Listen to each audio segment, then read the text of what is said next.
ধানমন্ডি লেকের পাশে এক চমৎকার বিল্ডিংয়ের দেখা পেলাম। জানি না কতটা পুরনো, কিন্তু এটার যে স্থাপত্য কলা দেখে মনে হচ্ছে কোনো মোগল আমলের বিল্ডিং।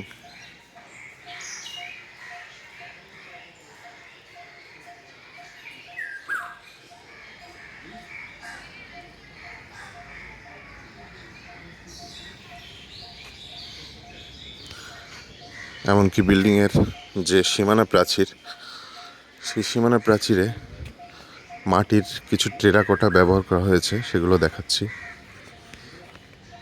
সাধারণত প্রাচীন মন্দিরে এই সমস্ত টেরাকোটার ব্যবহার দেখে থাকি। ময়ূর, হাতি, যেগুলো সনাতন ধর্মের দেবদেবীর বাহন হিসেবে ব্যবহৃত হয়।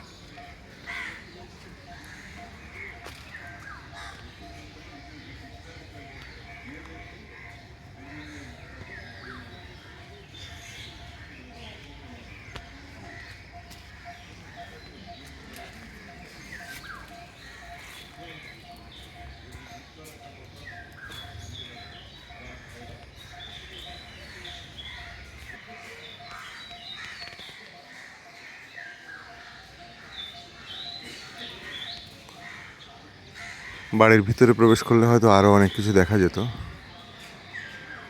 এবং প্রত্যেকটা ফ্লোরের ছাদের যে কার্নিশ, এটা আমি যদি একটু জুম করে দেখাই, দেখা যাবে যে এগুলো অনেক কারুকাজ করা।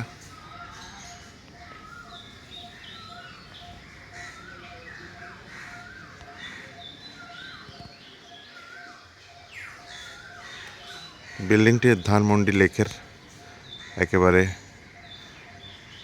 কোল ঘেঁষে দাঁড়িয়ে আছে।